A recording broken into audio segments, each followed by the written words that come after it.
बिस्मिल्लाहिर्रहमानिर्रहीम। अस्सलाम वालेकुम। मेरे दोस्तों, आज की वीडियो में हम जानेंगे कि अल्लाह ताला ने इस दुनिया में हर तरह की मखलूक को पैदा किया है, जिनमें इंसान और जिन्नात भी शामिल हैं, और अल्लाह ने इन्हीं में से उनके जोड़े भी बनाए। कुछ लोग ये सोचते हैं कि जिन्नात शादी नहीं करते, लेकिन ये बात सच है कि जिन्नात शादी करते हैं और उनके बच्चे भी पैदा होते हैं। ये सच है कि जिन्नात का निकाह भी पढ़वा जाता है और उनकी शादी भी इंसानों की तरह होती है। मुसलमानों के सभी फिरके जिन्नात के वजूद को मानते हैं। इसी तरह कुफ और अहले किताब भी जिन्नात के वजूद को सच मानते हैं। अरब के मुशरिक और बाकी तमाम फिरके भी जिन्नात के वजूद को मानते हैं। इस वीडियो में हम जानेंगे कि जिन्नात शादी कैसे करते हैं और उनकी शादी में क्या क्या होता है। साथ ही एक सच्चा और दिलचस्प वाकया बताएंगे, जब एक मौलाना साहब ने गलती से जिन्नात का निकाह पढ़ा दिया, फिर जिन्नातों ने उनके साथ क्या किया। इस कहानी को सुनकर किसी के भी रोंगटे खड़े हो सकते हैं। तो मेरे दोस्तों, इस वीडियो को लाइक करें और आखिर तक जरूर देखें। तो चलिए मेरे दोस्तों, शुरू करते हैं। मेरे दोस्तों, एक मौलवी साहब जिनका नाम नवाज है, कहते हैं कि वह बच्चों को कुरान करीम पढ़ाते हैं और साथ ही कुछ बच्चों को दुनियावी तालीम की ट्यूशन भी देते हैं। आजकल साइंस ने काफी तरक्की की है, लेकिन साइंस अब तक यह नहीं जान पाई कि जिन्नात का वजूद होता है या नहीं। इसलिए साइंस ने कह दिया कि जिन्नात का कोई वजूद नहीं है। लेकिन अल्हम्दुलिल्लाह, हम मुसलमान हैं और हम इस बात को मानते हैं कि इंसानों, जानवरों और दूसरी मखलूक के अलावा फरिश्ते और जिन्नात भी मौजूद हैं, क्योंकि कुरान करीम में भी जिन्नात का जिक्र है। इसलिए हम यकीन रखते हैं कि ना सिर्फ जिन्नात का वजूद होता है, बल्कि वह हमारे आसपास भी रहते हैं, हालांकि वह हमें दिखाई नहीं देते। जैसे इंसानों में कुछ अच्छे और कुछ बुरे लोग होते हैं, वैसे ही जिन्नातों में भी कुछ अच्छे और कुछ बुरे होते हैं। आज मैं आपको जो वाकया सुनाने जा रहा हूं, वह बुरे जिन्नातों का नहीं, बल्कि अच्छे जिन्नातों का है। मौलाना साहब कहते हैं कि रात का पता नहीं कौन सा वक्त था, जब अचानक मेरे हुजरे के दरवाजे पर दस्तक हुई, यानी किसी ने दरवाजा खटखटाया। अल्लाह ने मुझे यह खूबी दी थी कि चाहे मैं कितनी भी गहरी नींद में क्यों ना हूं, हल्की सी आवाज पर मेरी आंख खुल जाती थी। यही वजह थी कि मैं जाग गया और दरवाजे की तरफ देखने लगा। कुछ देर बाद दूसरी बार दस्तक हुई तो मैंने अपने पास रखा, मोबाइल उठाकर समय देखा। रात के 11 बज रहे थे। तीसरी बार किसी ने दरवाजा खटखटाया और मेरा नाम भी पुकारा। मैंने जल्दी से दरवाजा खोल दिया। बाहर देखा तो 2 अजनबी नौजवान खड़े थे। मैंने उन्हें पहचानने की कोशिश की, लेकिन उन्हें पहले कभी नहीं देखा था। मैंने पूछा, जी बताइए, आप कौन हैं? उन्होंने कहा, मौलवी साहब, हमारे यहां शादी है और हम आपको निकाह पढ़ाने के लिए लेने आए हैं। मैंने कहा, माफ कीजिएगा, लेकिन मैंने आपको पहचाना नहीं, जरा अपने बारे में बताइए। उन्होंने कहा, हम पड़ोस वाले गांव से हैं। मैंने पूछा, आपका नाम क्या है? उनमें से एक ने कहा, मेरा नाम झंजार है और इसका नाम इफक है। मैंने मन ही मन सोचा, यह नाम तो बड़े अजीब है। थोड़ी देर बातें करने के बाद मैं उनके साथ चलने के लिए तैयार हो गया। मौलाना नवाज बताते हैं कि उस वक्त मार्च का महीना था, इसलिए रात थोड़ी ठंडी थी। वह दोनों मेरे आगे आगे चल रहे थे और मैं उनके पीछे। उनकी चाल बहुत तेज थी, लेकिन मेरी वजह से उन्हें धीरे चलना पड़ रहा था। करीब 20 मिनट चलने के बाद उन्होंने अचानक अपना रास्ता बदल लिया। यह देखकर मैं परेशान हो गया, क्योंकि गांव तो दूसरी तरफ था और जिस तरफ वे जा रहे थे वहां एक बड़ा मैदान था। उस मैदान में आमतौर पर दिन के समय गांव के लड़के क्रिकेट वगैरह खेलते थे। मैंने पूछा, भाई आप लोग कहां जा रहे हैं? गांव तो उधर है और यहां तो सिर्फ मैदान है। उन्होंने जवाब दिया, जी असल में गांव में जगह नहीं थी, इसलिए हमने शामियाना यानी टेंट यहां लगाया है। मैं चुपचाप उनके पीछे पीछे चलने लगा।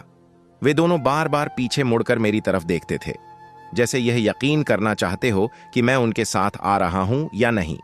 चलते हुए मैंने दोबारा पूछा, सुनो भाई, आपके यहां शादी ही है ना? उन्होंने कहा, जी हां। मैंने कहा, तो यह खामोशी क्यों है? कोई आवाज सुनाई नहीं दे रही, क्योंकि मैदान के करीब पहुंच गए थे, लेकिन वहां बिल्कुल सन्नाटा था। उन्होंने जवाब दिया, इंतजाम तो है, लेकिन निकाह के बाद सब शुरू होगा। वह फिर से चलने लगे। करीब 5 मिनट और चलने के बाद मुझे वह शामियाना दिखा दो। मिनट और चलने के बाद हम उस शामियाने में दाखिल हो गए। वहां लाइटिंग का बहुत अच्छा इंतजाम किया गया था। मैं चारों तरफ अजीब नजरों से देख रहा था कि तभी किसी ने कहा, खुशामदीद। मौलवी साहब, मेरे सामने सलवार कमीज पहने एक आदमी खड़ा था। जंजार जो मुझे लेकर आया था, उसने कहा, यह दूल्हे के बाप हैं और इनका नाम सरदार मानस है। सरदार मानस ने कहा, आइए मौलवी साहब, मैं आपको ले चलता हूं।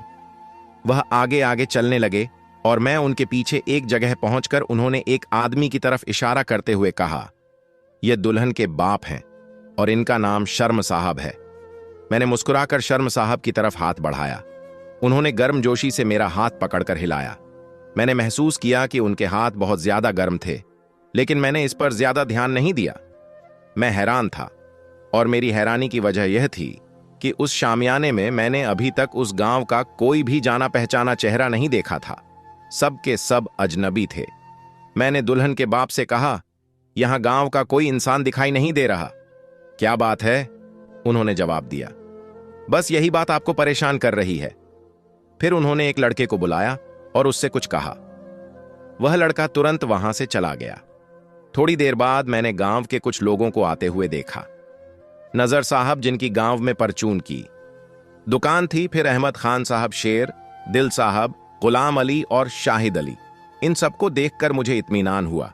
मैंने नजर साहब से पूछा, आपकी दुकान कैसी चल रही है? उन्होंने चौंक हुए कहा, दुकान ठीक चल रही है। इसके बाद मैंने गांव के और लोगों से बातें की। इतने में इफ्क साहब आए और बोले, मौलवी साहब, अब निकाह पढ़ा दीजिए, देर हो रही है। मैंने कहा, जी चलिए। फिर मैंने निकाह पढ़ाया। उन्होंने मुझे मिठाई दी, निकाह के पैसे भी दिए और खाना खिलाया। खाना इतना स्वादिष्ट था कि मैं उसे बयान नहीं कर सकता। इसके बाद इफक और जंजार जो मुझे लाए थे, मुझे मेरे दरवाजे तक वापस छोड़ने आए। फिर वह वापस चले गए। घर पहुंचकर मैंने वजू किया और सोने की तैयारी करने लगा। वजू करने के बाद जब मैं बिस्तर पर लेटा तो मैंने सोचा कि टाइम देख लूं। अगर फज्र की नमाज का वक्त हो गया हो तो नमाज पढ़ लूं। जब मैंने मोबाइल में समय देखा तो मेरे होश उड़ गए, क्योंकि मुझे ऐसा लगा कि मुझे बाहर गए हुए काफी समय हो गया था। लेकिन मोबाइल पर देखा तो ज्यादा वक्त नहीं गुजरा था। सुबह मैंने उस गांव में जाकर उन लोगों से बात की जिनसे रात को था। जब मैंने उनसे रात के वाक़ के बारे में पूछा तो उन्होंने कहा, हम तो रात को अपने घर से कहीं निकले ही नहीं, किसी शादी में भी नहीं गए। यह सुनकर मैं हैरान रह गया और वापस आ गया। जब मैंने मिठाई और निकाह के पैसे देखे तो मुझे यकीन हो गया कि यह मेरा वहम नहीं था। मुझे बाद में पता चला कि यह शादी इंसानों की नहीं बल्कि जिन्नातों की थी। मैंने एक जिन्न का निकाह पढ़ाया था। आज भी जब यह वाकया याद आता है तो मेरे रोंगटे खड़े हो जाते हैं। लेकिन मैं शुक्रगुजार हूं कि वे नेक और मुसलमान जिन्नात थे। उन्होंने मुझे कोई नुकसान नहीं पहुंचाया। मेरे दोस्तों, यह बहुत पुरानी बात है। बगदाद में एक बहुत नेक और ईमानदार ताजिर यानी व्यापारी रहता था। वह बहुत मजहबी इंसान था। उसके परिवार में उसकी बीवी, मां, एक बेटी और 2 बेटे थे। उसकी मां की आंखों की रोशनी बहुत कम हो गई थी, लेकिन उसकी बीवी अपनी सास की पूरी मोहब्बत और खिदमत से देखभाल करती थी। ताजिर की एक ही बेटी थी जिसकी शादी तय हो चुकी थी और शादी का समय करीब आ रहा था। ताजिर को हमेशा अपनी बेटी की शादी की फिक्र रहती थी। उसका कारोबार बहुत बड़ा था और वह बहुत ईमानदारी से व्यापार करता था। वह किसी से एक पैसा भी नाजायज नहीं लेता था। एक दिन ताजिर कारोबार के लिए दूसरे शहर जाने की तैयारी कर रहा था। घर से निकलते वक्त उसकी बेटी ने बहुत प्यार से खजूर की एक टोकरी दी और कहा, अब्बा, जब भूख लगे तो इसे खा लेना। इसके बाद ताजिर घर से निकल पड़ा। 3 दिन के लंबे सफर के बाद वह दूसरे शहर पहुंचा। वहां उसने अपना सारा सामान बेच दिया और नया सामान खरीदकर ऊंटों पर लाद लिया। लेकिन कहते हैं कि तकदीर का लिखा होकर ही रहता है। ताजिर जिस रास्ते से आ रहा था वह खतरनाक था, इसीलिए उसने दूसरा रास्ता चुना। यह रास्ता रेगिस्तान से होकर गुजरता था और काफी लंबा था। यहां पानी मिलना बहुत मुश्किल था। सफर लंबा था और धीरे धीरे शाम होने लगी। ताजिर और उसके काफिले ने एक जगह पानी का कुआं देखा। ताजिर ने अपने साथियों से कहा, हम कुछ देर यहां रुकेंगे। रेगिस्तान की शाम का नजारा बहुत खूबसूरत लग रहा था। ताजिर टहल हुआ हाथ में खजूर की टोकरी लिए कुएं की तरफ बढ़ा। वह कुएं के किनारे बैठकर अल्लाह की तारीफ करने लगा और उस हसीन नजर आरे को देखता रहा। ताजिर ने कुएं के पास बैठकर खजूर खाना शुरू की। वह खजूर खाता गया और गुठलियों अपने पास रखता गया। अचानक न जाने उसे क्या ख्याल आया, उसने एक खजूर की गुठली उठाई और जोर से निशाना लगाकर कुएं में फेंक दी। जब उसने कुएं के अंदर देखा तो हैरान रह गया, क्योंकि कुएं का सारा पानी सुर्ख लाल हो गया था। वह सोचने लगा कि शायद यह सूरज के डूबने की वजह से हो रहा है, क्योंकि शाम के वक्त सूरज लाल नजर आता है। इसके बाद ताजिर कुछ खजूर खाकर अपने काफिले के पास लौट गया। रात हो गई। सबने ईशा की नमाज पढ़ी और आराम करने लगे। ताजिर एक तरफ बैठा हुआ अपनी ही सोच में डूबा था। अचानक उसने देखा कि पास से एक जनाजा गुजर रहा है। वह हैरान हो गया, क्योंकि रेगिस्तान में तो दूर दूर तक कोई आबादी नहीं थी। ताजिर जनाजे में शामिल होने के लिए उनके पीछे पीछे चल दिया। कुछ देर बाद जनाज एक मकान के पास रुक गया और अचानक वहां बहुत सारे लोग आकर जनाजे में शामिल हो गए। ताजिर को बहुत हैरत हुई, क्योंकि पहले जनाजे के साथ इतने लोग नहीं थे। अब जहां तक नजर जाती बस लोग ही लोग दिख रहे थे। ताजिर सोच में पड़ गया कि यह सब लोग अचानक कहां से आ गए। थोड़ी देर में इमाम साहब आए और नमाज जनाजा अदा की गई। यह जनाजा एक बच्चे का था। जब नमाज खत्म हुई तो बच्चे के पिता ने जोर से रोते हुए कहा, आदमजात की फेंकी हुई खजूर की गुठली लगने से मेरे बेटे का इंतकाल हो गया। वह नादान अपनी मां के साथ कुएं के अंदर मौजूद था। यह सुनकर ताजिर के होश उड़ गए।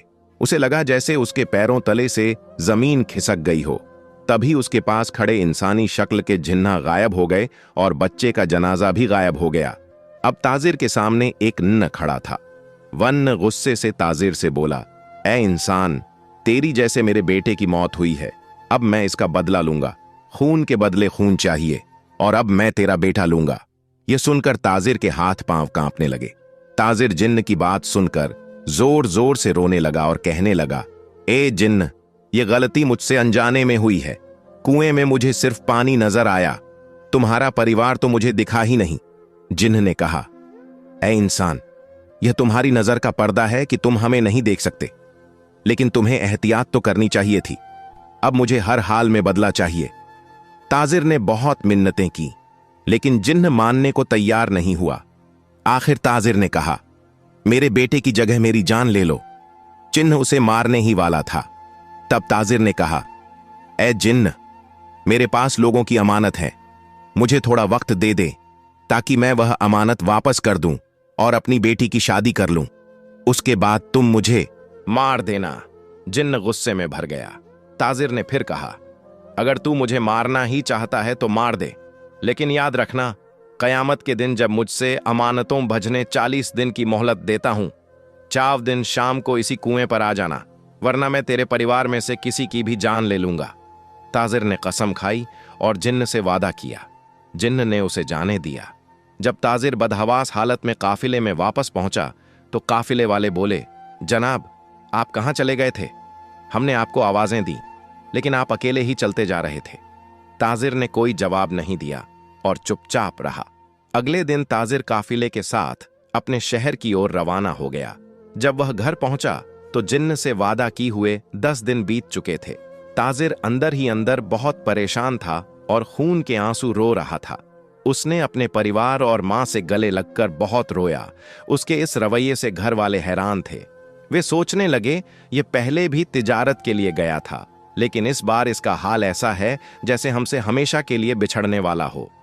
एक दिन ताजिर कब्रिस्तान के पास से गुजर रहा था। उसने वहां एक सूफी बुजुर्ग को अल्लाह का नाम लेते हुए देखा। ताजिर उनके पास जाकर बैठ गया और जोर जोर से रोने लगा।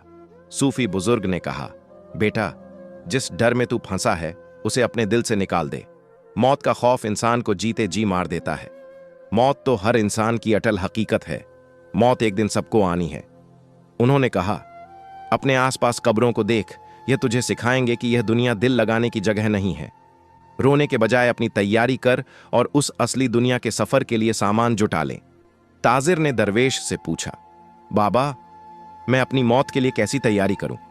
दरवेश ने जवाब दिया, तुझे अपने साथ भलाई, नेकी, मोहब्बत, इंसानियत, दूसरों की मदद और सच्चा ईमान लेकर जाना चाहिए।